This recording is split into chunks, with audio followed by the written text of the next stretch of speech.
We have just approached the juiciest time of this bull run for a couple of reasons. The BTC halving is here. This means that we'll start seeing some more violent uptrend movements with our coins very soon. And if you're not fully loaded in your DCA bags, well, the train might have just left the station without you, my friend. And I'll tell you one thing, brother, you want to be on that train because, well, if you're not, it'll be like working that 9-to-5 job that you just don't enjoy. And that's like wearing a pair of shoes that are just, well, too tight. It might look fine to others, but only you know deep down how much it hurts with every step. And your mission, hopefully, is if you're serious, is about getting out of that job by 2025. Because I know just how this felt back when I was in my job. Wait, not that job. That was kind of fun. This job. It literally got me borderline depressed some days. Like to the point where that alarm clock would buzz at 7 AM and I would just dread getting up like a zombie, living like a robot on rewind every single day, Monday to Friday, to get there by 9.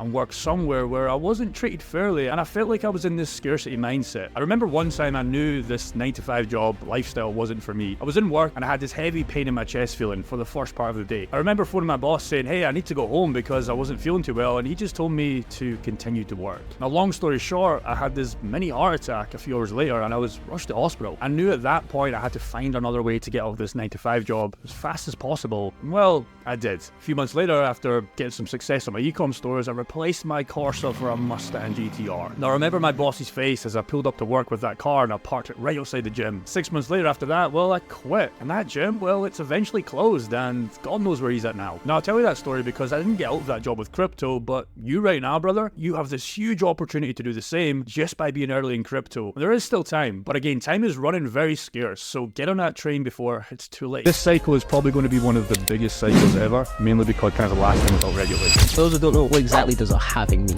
A halving is when the Bitcoin supply gets cut, so that's usually when a bull run happens. So 2017, 2021, the next one should be that 2024. It's happened every single time, and even if it doesn't happen, the more time we have to DCA, the more money funnel. So don't do crypto, you'll lose all your money. It's clearly worked for you, hasn't it? Well, they hate on it because they were the ones buying when Bitcoin was 69, when we were buying at 20 grand, and Ethereum at $500, and they were buying at 4.9. What's your plan to capitalize on the Bitcoin? My full plan is to make as much money as possible. Spot Bitcoin ETFs have turbocharged demand for this cycle and they're fundamentally changed, and they did not exist at the time of prior halvings. And I quote, the approval of Bitcoin ETFs in the USA could significantly alter the supply and demand dynamics of Bitcoin, as inflows are roughly 5 to 7x the daily new units of generated BTC. So how does this all play out in the context of the halving? Here's what Coinbase said could happen. If we assumed that the pace of new inflows into US-based ETFs slows from 6 billion in February to just say 1 billion of net flows per month, a simple mental model suggests that measured against 13.5k BTC mined per month in a post-halving environment, the price of Bitcoin should be around $74,000, and this is only going to continue to go up. Now going back to plan B in the stock to flow chart, well, we are well and truly on this second dot here of the confirmed phase 2 of that bull market. Again, prices can obviously dip, and that is why you should have some of your cash on the sidelines ready for your DCA lump sums, but if you're still waiting, you might be waiting forever. And that train, well, it's going to leave without you. Polkadot.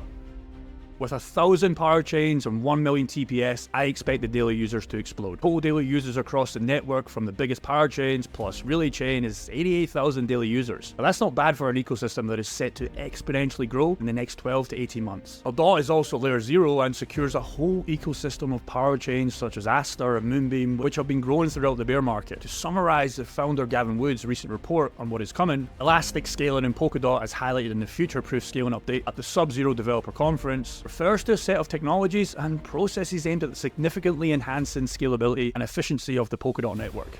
What a mouthful. With still a 5x of its previous all-time high, I think a lot of new investors, and primarily more experienced ones, will use this as a safer hedge compared to milking gains, compared to what they can achieve with Bitcoin and Ethereum, as we know DOT will be around for this run. With this next coin round about the halving time in the last bull run, this coin would start to move, and I remember making videos heavily on it because I would see this coin everywhere in the news, in the UFC, in Formula 1, and even in my local airports. These guys have a ton of money for marketing, and to be honest, that is a good bet to look at with some of your plays. If you know for certain that they will be pumping money back into the real world with sponsors to general public on boards, you take advantage of this. And that's Crow. More risky than DOT, but more returns for sure. And I think there's a 90% likelihood it breaks its all-time high just with the inflow of new money. With a market cap of just under 4 billion compared to its big brother BNB that is 88 billion. There's a lot of room to grow here. And here's the kicker. It doesn't even need to get close to BNB's market cap to, well, get huge. What happens if BNB goes higher, which I'm sure many of us will agree will happen by 2025? That would mean there's tons of multipliers just left on Crow. Dogecoin.